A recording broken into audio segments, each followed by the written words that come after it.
Hello everyone, it is I, the show's main host and frontman, the Reverend Godfather, and welcome to a brand new episode of the Long Coat Mafia Podcast.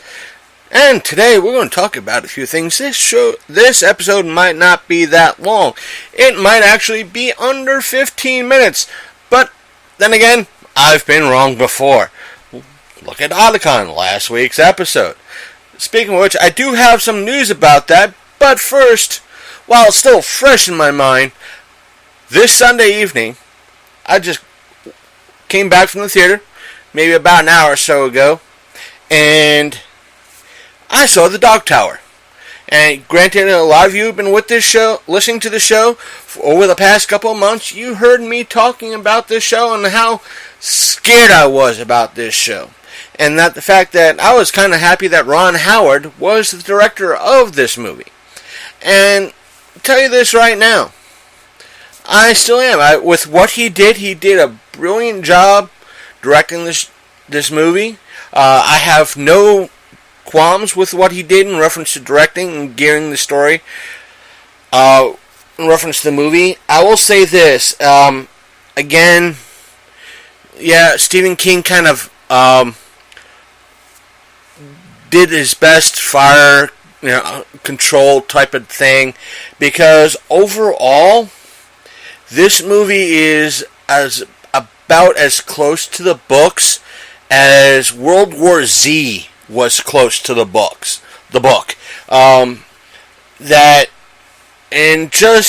It was a Dark Tower movie in pretty much name only for the most part.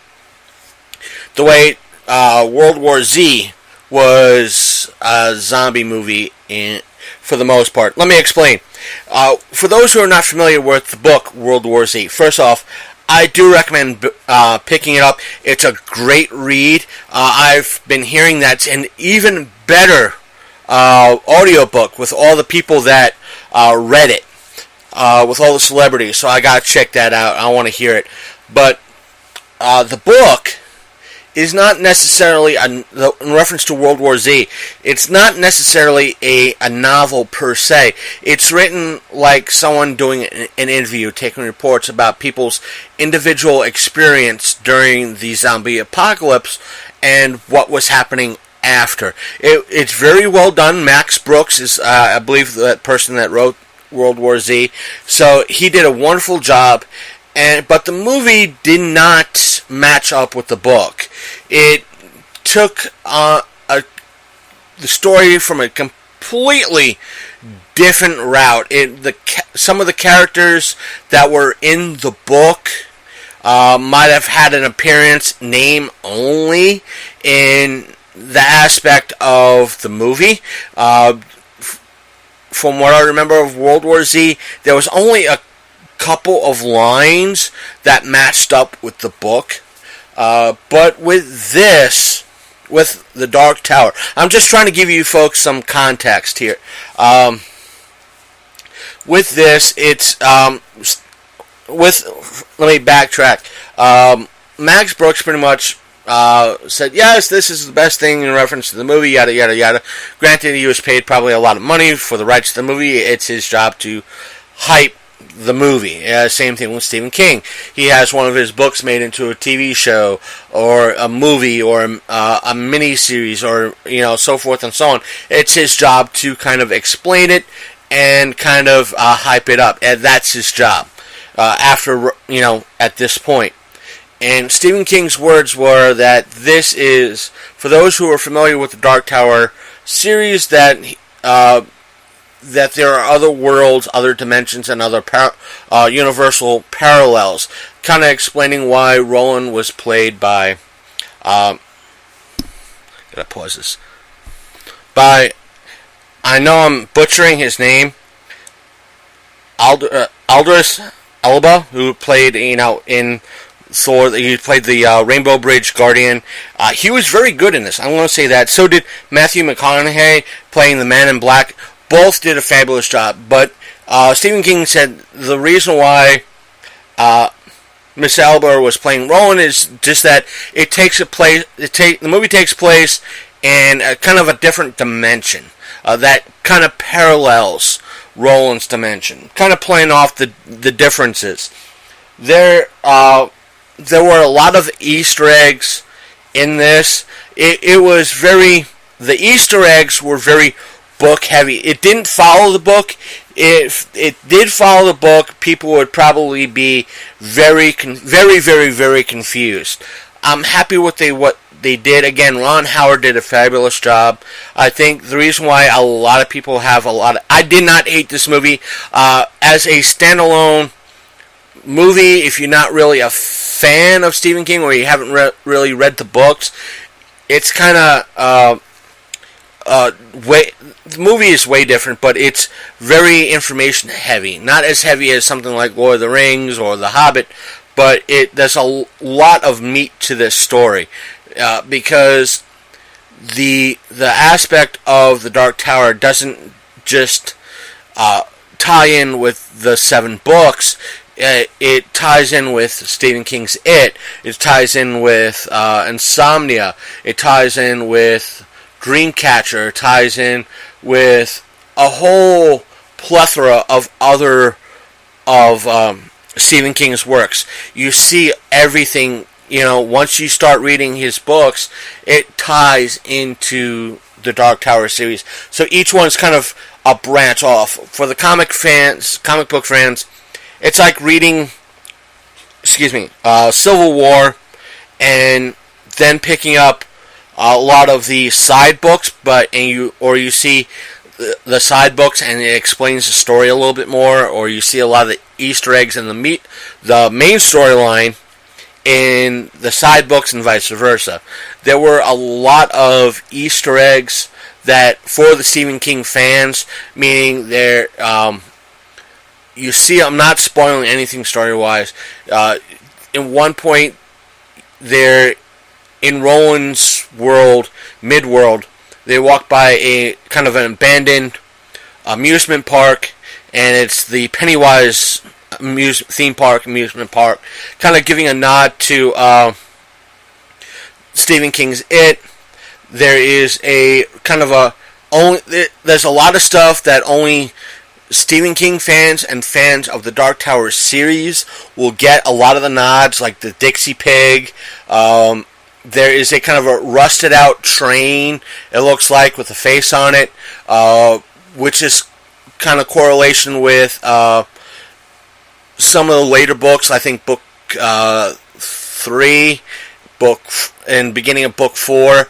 A lot of it, the bulk of the story takes place in what would be book 3, book 4, not so much book 4, maybe a little bit of the tail end of book 4, but it's book 3, maybe hints at book 5, book 6, and book 7, but that's about it.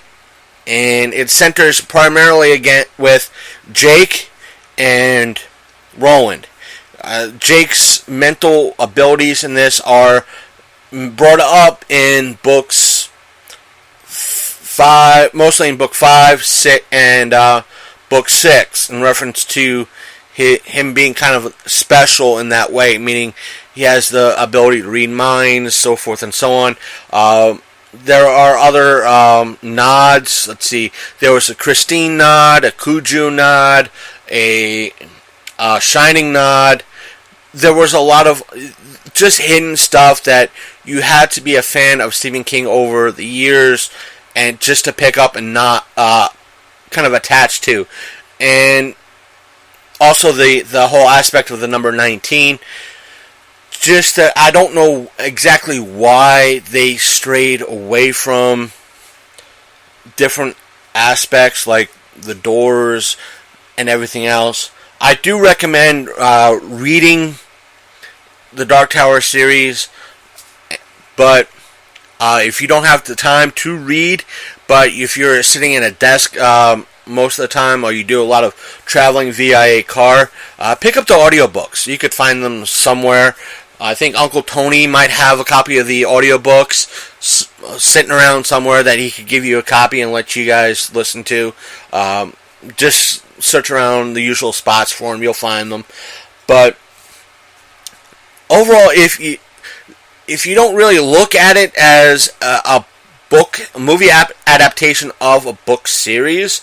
It's pretty good. But it does have its issues, and for the most part, it's slow in spots and speeds up.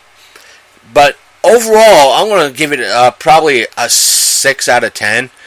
Maybe a weak 6 out of 10, because there was a lot of nods, and even to the main book itself, you kind of hear whispers of the man in black went across the desert and the gunslinger followed, which is the first line of the very first Dark Tower book, which is titled The Gunslinger. So it's very, both, again, the acting was done very well. I think it would have been a little bit Idris's character in reference to Roland could have been a little bit more stiff, but I think if you played him a little bit more the stiff, he would have came off at like earlier Arnold Schwarzenegger's Terminator, meaning very, very stiff, very robotic. Even though that's how Stephen King kind of characterized Roland, was that very robotic aspect of things, that he came off that way, very not sociopathic, but very bland, very just, I'm doing my job, I gotta disassociate myself from what's going around here. But some of it didn't work, what they tried to do. I'm kind of blaming the person who tried to do that screen adaptation of this, but I'll say this, this is one of those things that many people would say was in development hell for years and years and years and years, and we kind of got something, but it wasn't the best, because way back when, I think it was maybe about 10 years ago or so, maybe at the most 15, when they started doing a lot of getting the ball rolling to get this made. Initially, Ron Howard was the one that was trying to get that ball rolling, and he wanted, from what I remember, he wanted kind of Lord of the Rings type of money, because he wanted to do a true book adaptation of, or as close as he could to the books as he could, and meaning do book 1, book 2, book 3, or take it up with book 2, like do a little bit of maybe book 1 and book 2, then do the rest as a TV series. But but a lot of the studios turned to Ron Howard and said, we don't want to give you Lord of the Rings type of money. We would rather, meaning instead of giving him, Ron Howard wanted maybe like $200-300 million and do all 3 films real quick. I won't say real quick, but kind of that type of format of how Peter Jackson did Lord of the Rings and the Hobbit series. Kind of, let me do this all in one shot over the course of a year, film all 3, cut them up, edit them, put them out one each year, and if each one is successful, I'll do reshoots if need be for the second movie and the third movie. That way we could have everything said and done. But a lot of the distribution houses like Sony and Miramax were saying, we don't want to give you the $200 million to do all 3 movies. We want to give you something like $50 million. Yeah, I'm lowballing the amount, but that's what I got out of the articles I was reading at the time, where Ron Howard wanted the 150, 200 million, 300 million to do all 3, but a lot of the groups, the distribution groups like Sony and Warner Brothers, were going, nope, we don't want to give you $300 million to do all 3. We want to give you $50 million to do all 3. And Ron Howard said, I can't do it for that much. What are you, crazy? But I do have a lot of respect for Ron Howard. He tried his best. He did weave a very good story, and he tried to give something for the fans. I'll say that with what he did, and try to make something for the fans, saying, "Hey, we're trying to give you the bet as close to the book as we can." I can't fault him for that, and he did a good job. The actors did a very good job. I think were there problems? Were there issues? Yes, Jake was too old. I could literally say Jake was way too old. The person who played Roland was black. He should be white. They should have got Clint Eastwood's son, Scott Eastwood. I could have went on and on and on and on and on about every little thing. But, and I know there are some of you out there who can complain, saying, "Rev, you bitched and complained about the Ghostbusters remake." That's different, and I'm not going back into that cesspool of hate, because that was last year. And if you want to visit my thoughts about that cesspool of hate, please go to our main site, which is thelongcoatmafia.podbean.com, and go back about a year or so. And I believe Ghostbusters was in the title. So please look out and listen to it to see why I did not like that movie, why there was hate, why I didn't, and everything else. But this is a different matter. I am a Dark Tower fan. I am a Stephen King fan. I'm rereading the Dark Tower series, but it's my go-to series of books, like some people are Harry Potter. I think they did an alright job. Yes, it was way too short. It was an hour and a half. It should have been closer to 2 hours, if not a little bit more. But that could have been one of those issues where that too much or it being too long could have probably did more damage to the storyline, to the aspect of the film, where we wanted it to be 2 hours, and it was 2 hours of complete shit. So they cut it down to about an hour and a half. That way, it's an hour and a half of shit instead of 2 hours worth of shit. Now, to break things up, because I will go into a little bit of the DuckTales and Defenders, but I want to break it up and revisit Otakon, because a couple of news things came out recently, and a couple of things, like most conventions, a lot of stuff, sometimes a lot of the bitterness, and a lot of times a lot of stuff comes out later, after the con is done, like maybe a day or two after. You might have heard me mention in last week's episode about the flood or a leak that happening in Artist Alley. There was a leak. I do have a press release from the folks at Otakon concerning what they call the Artist Alley incident, and it says, in case you are unaware, there was an incident within the Artist Alley. I think it was that Friday night, if not Saturday. At 8 p.m., a torrential rainstorm took place. Basically, what it goes on is saying that a lot of places like the convention center in D.C., Walmart, a lot of Walmarts have this. Maybe your own place of business has this. To help drain off rainwater from the roof, there's drains, and they drain into pipes, and the pipes lead down to either the sewer system or like a gutter system for the roof. And what happened was, there was a leak. What happened was, one of the pipes that was there, this was due to the backup water from the roof drainage system. One of those pipes kind of failed. And what happened was, it burst. Like I said, it failed. A lot of word was coming out during this time saying that it was sewage, it was a gas leak, it was this and that. No, it was just plain old rainwater.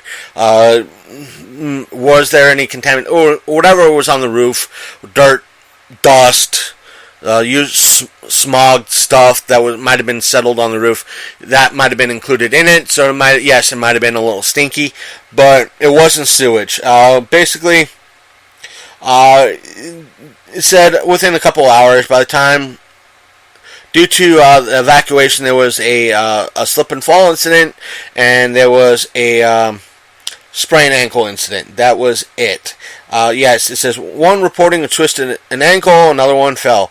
They were checked out by EMTs and they were released. And everybody was okay.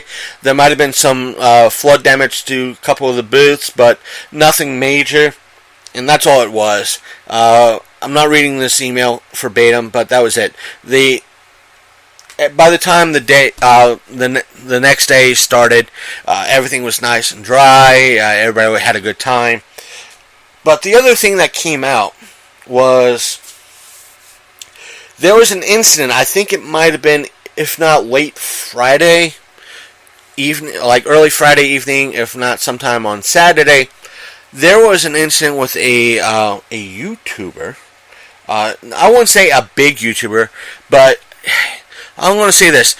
When it comes to a YouTube channel, he has 24 subscribers.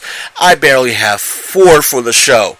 But he was in DC recording something either for his channel, if he was part of a actual recording place or a studio or a recording team to record a TV show, a news group, or something like that.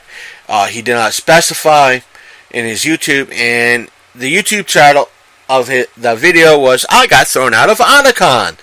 And basically what happened was he started out the video saying, "Hey, I hear we're doing some video. We heard about this anime convention going on in DC. We don't know about this. So, well, we're going to check it out. What's it called?" And the guy behind the camera filming everything says it's Otakon. And he proceeds to say, maybe we'll see some, it's kind of hard to say if the gentleman was trolling or anything like that. I might put a link to the dude's video, as much as a lot of people will be hearing this saying, "Oh, you're just giving this fucker attention." But I have to show at least context as to what happened. But he goes to the convention center, all the while saying, "I'm going to maybe see some hot chicks." This person, when he said that, you could tell that he's never been to a convention in his life.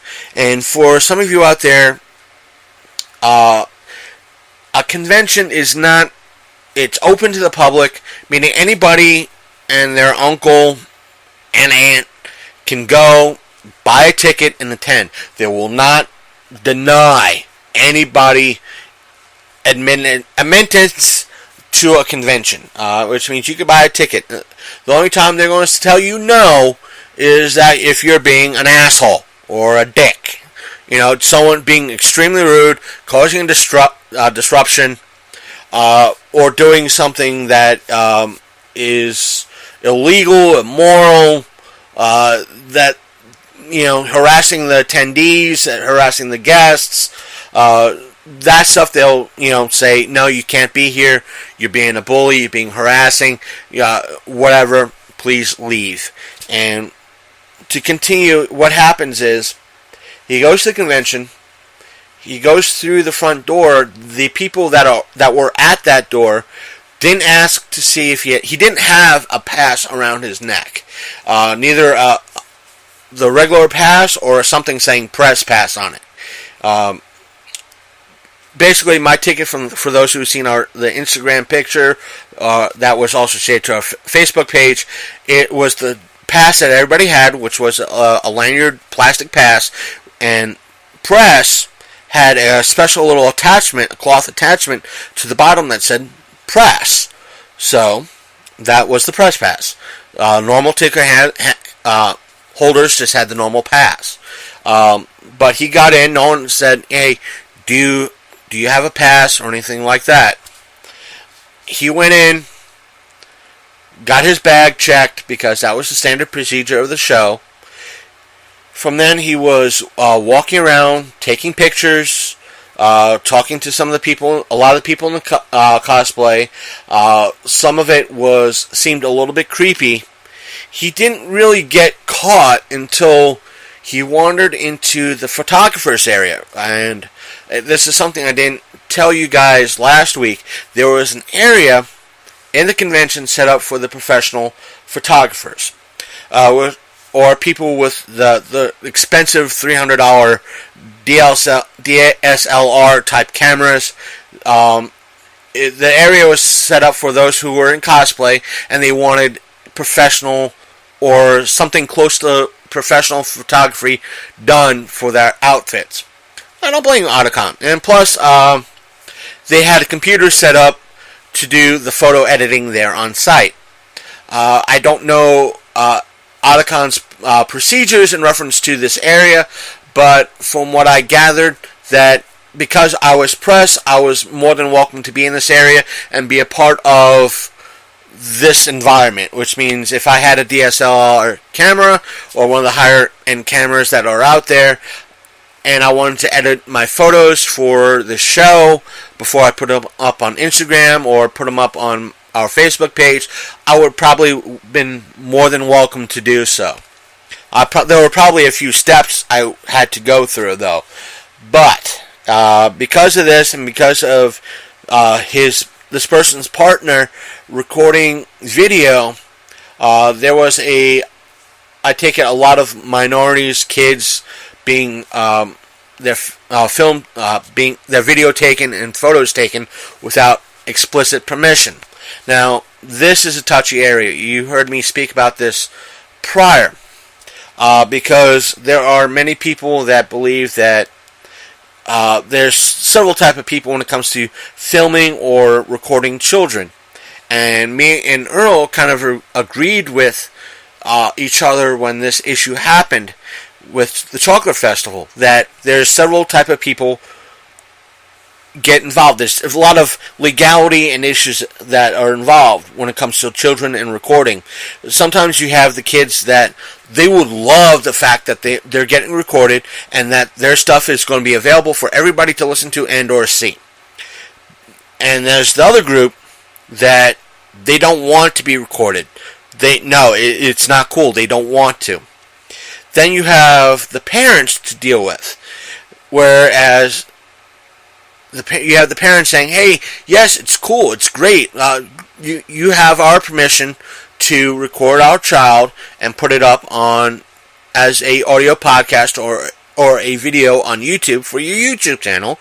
And you have the other group of parents saying, "No, we don't want you to exploit our child in this type of manner for your podcast or your YouTube channel." Then you have because it's minors, meaning they're under the legal age they're 17 and under, which means they are not considered of the legal age of consent, which means if I were to record them for an interview, if their parents are nearby, I would have to ask their parents permission to use the interview for my podcast and so forth and so on. And I would probably have to get some sort of written consent from the parents because of the whole minor the legality of recording a minor. That's that. And because him and his partner were doing this, Otakon stepped in and said, "Hey, who are you guys? Why are you here? Why are you in this area? Are you pressed? Do you have a badge? They confronted this person.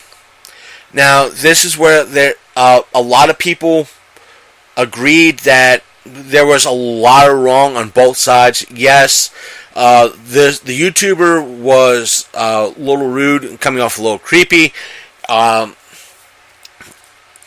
and the convention staff, the show staff, not convention staff, came off a little blunt and maybe a little bit rude, along with the convention staff should have stopped them, saying, do you have a badge? You got to have a badge. There was no one really saying, why don't you have a badge? Do you want to have a badge? You need to get a badge. Please go get a badge. Apparently, from what I gather and my instincts and everything else said, because they wanted him to end his video person recording to see convention management and probably the promoter as well. I think it might have been in regards to him getting a press pass or so forth and so on, and seeing his credentials, and to authorize him to at least be there in a more legitimate fashion. I'm going to give Otakon that aspect. But he pulled the dick move in reference to, are you detaining me? Am I being detained? Oh, I'm not. I'll just leave. In that case, yeah, fine. If you're being disruptive, leave. And to sum up, what this person pretty much did was, a lot of people call it ghosting, but it's also known in the convention community as lobbyconning. And lobbyconning, for those who don't know, is when a lot of conventions like Otakon, everything's set up with, the convention starts legitimately at the door. If you need to purchase a pass or a ticket, you're directed to cons like Otakon. You're directed to where you purchase that particular ticket. You are now not allowed to go any further until you get that ticket. Then you can enjoy the full range of what the convention has offered, from the panels to whatever else is offered. Now, there's other conventions like, let's take AwesomeCon, where everything, instead of being right at that front door, convention center front door, it's set up right near the convention is actually held. Meaning, the convention floor itself, maybe right in front of that is the ticket booths, the pickups, and everything else. So everything in front of that is a public spot where people hang out, they take up pictures. That way, the lobbyconers, as some of them have been called, they go, they attend the con, but they don't attend the convention itself. They just hang out in the convention center. And what happens is, if this happens a lot, there's a chance that the convention itself loses money, because not that many people are going in and buying tickets. They're just hanging out in front of the door. They're causing problems. They're causing a fire hazard, because especially if the show is being held in a smaller environment, like a hotel or a smaller venue like a skating rink. That's a toss back to where Matt Burns was holding the earlier four-state stuff, but that place didn't really have a lobby, but it did have an open parking lot. But just to use that as an example, if you have a lot of people hanging out in the parking lot and not really going in and paying for the great value of a ticket, $10, to go inside, they're clogging that parking lot. If something happens inside, i.e., God forbid, a fire or somebody gets hurt and there's an ambulance needs to be called, they can't get into that parking lot because the parking lot's too crowded with these lobbyconers who are just hanging out there, snagging pictures. Some of these people might actually be okay, decent folk. They're curious to what's going on. They're hanging out. They may be talking to a few of the people in cosplay.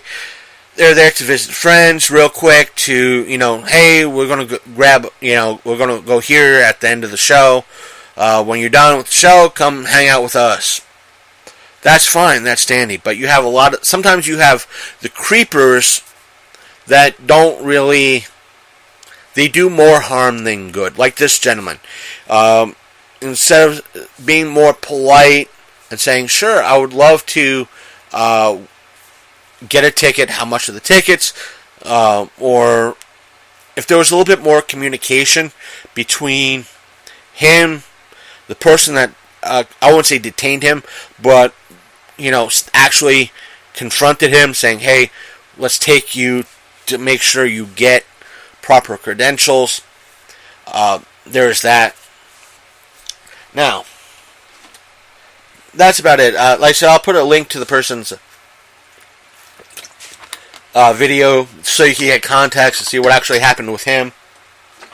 So it just was one of those. There were a lot of people saying we don't need folks like him, and a lot of the comments that were brought up were we don't, like folks like him. And what I pretty much said, and one of the staffers, one of the convention staffers, not the higher ups, one of the people that works with the convention, agreed with me and said, "Yeah, you're right." And that was the aspect of we can't tell people, come off like, "Hey, we can't have this people. We can't have. We don't want people invading our convention. We don't like these people invading our convention. These are our convention. This is my convention. How dare these people come? They're invading our culture." What little do these people who say these things? Yeah, you're going to have the creepers always. You're going to have idiots and assholes like this person, this YouTuber that did this. Sometimes you have the honest people that it's a mistake, their first time, and I stated that you can't say, by saying you're invading our convention, you're invading our culture, that's bad. That is, I didn't say it was offensive. I said that is the wrong way to think, the wrong thing to say, because there are, for every one of you that love Otakon, love what it offers, or I should say, for every 10 of you that love Otakon, love going each year, love sharing the cosplay, love diving deep into anime culture and the fandom, there is going to be another 5, 10, 15 people that are going to Otakon for the first time ever. Otakon is their first time going to a convention. They don't know how it holds the atmosphere of Otakon. It has to be a convention like what Otakon was this year, has to be a welcoming environment. It has to be, I won't say a happy environment, it has to be a welcoming environment. Like, hey, how you doing? Welcome to Otakon. Come enjoy the show. What's your part of anime culture are you a fan of? Are you a Pokemon fan? Are you a Yu-Gi-Oh fan? Is it Full Metal Alchemist? Is it Death Note? Is it, Attack on Titan? Is it something completely new? What is it? What do you like about it? That's part of a convention. Plus, you have the people that, not just the fans who this is the first time convention, you have the people who are first time anime fans. They understand that a convention, especially one like Otakon, is a perfect spot to pick up new anime, especially the DVDs that they cannot find, or the collectibles they cannot find anywhere else online. Or even though they can find some of the DVDs on Amazon or some collectors on eBay, it's one of the better convention. They understand a convention like Otakon is one of the better places to find more legit and unique stuff than online. So they understand this. It's they're learning. They want to fully embrace it, and telling people, saying, "You're not welcome here. This is our culture, our convention. Go away. You're not welcome here," is the worst thing to say. And the person who was the staff said, "You're right. I agree with that wholeheartedly.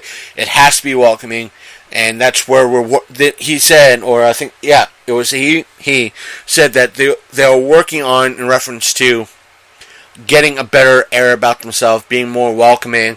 And what this person did was, a lot of things this person did was wrong, that he's going to be talking to in reference to procedures and what needs to be done, especially with the convention center staff, that if they have to be more alert to, hey, do you have a badge? If you don't have a badge, please go to registration and get a badge. That sort of thing. Next up is the DuckTales. I managed to catch the DuckTales remake. It was on YouTube.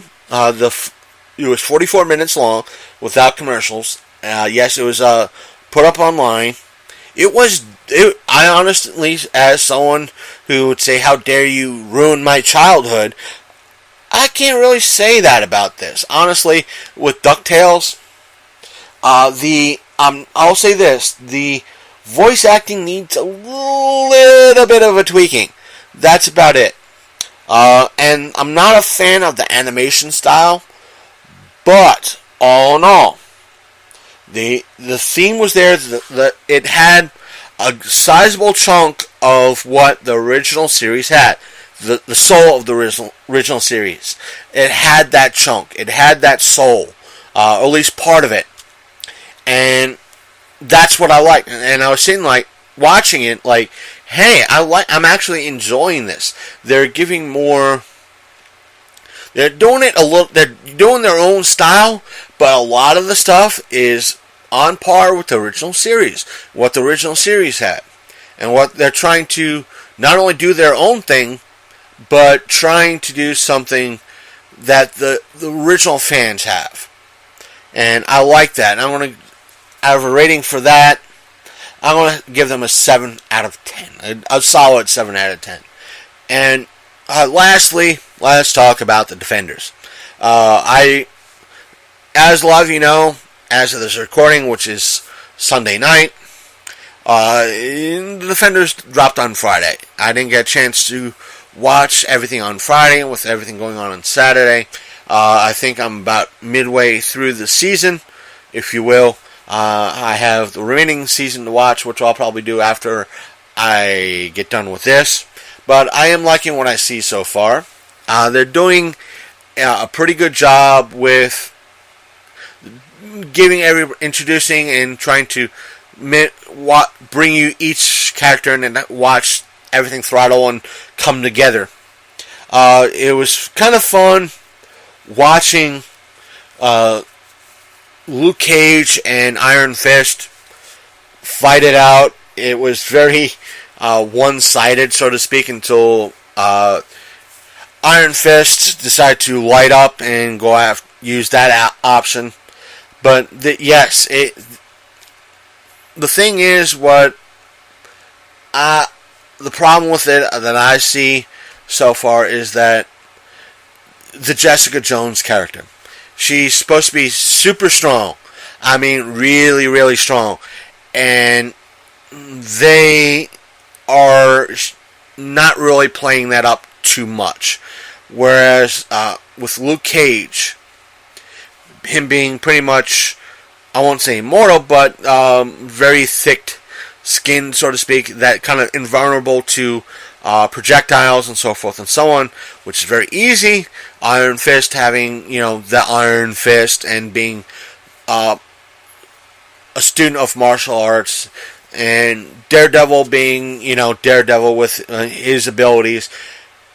Just that Jessica Jones is supposed to be this super, super strong badass. They barely focus on her. In reference to that, it's just like she should be knocking people across the room, and she's not.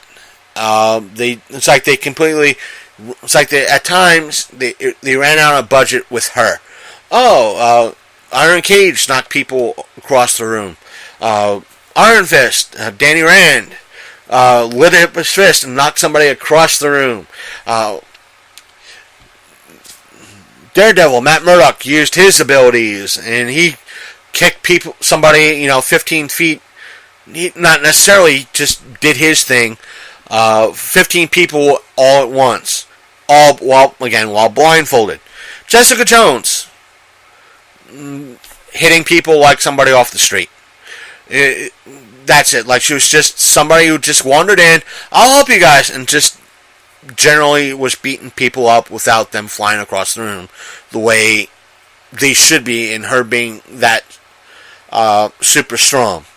Mind you, when something stupid like, oh, my car's getting towed, break the hook and put the car back down, or trying to push somebody through the front windshield of a vehicle.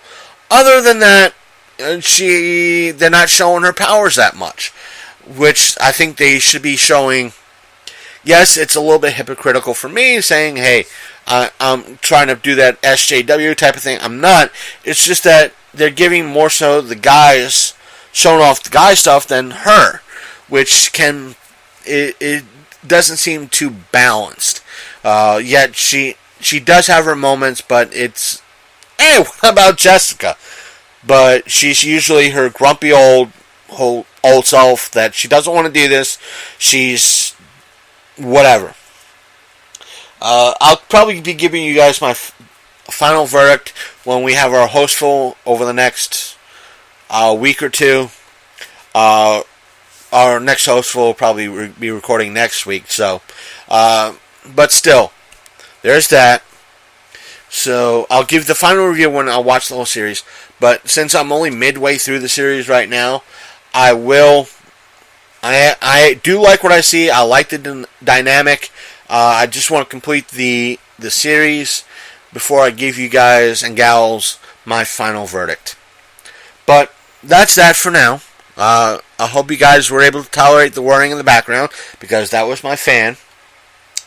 And if you guys have any questions, emails, or anything like that, over the next couple of weeks as well, I've been trying to keep up with some of the Destiny stuff, and a lot of information is coming out. A lot of it's back and forth, a lot of it's speculation, some of it's leaks, so-called leaks, and it's not leaks. But once everything gets said and done, and I have a copy in my hands, or at least on my hard drive, and start playing it, then I'll give you guys my thoughts on that at some point.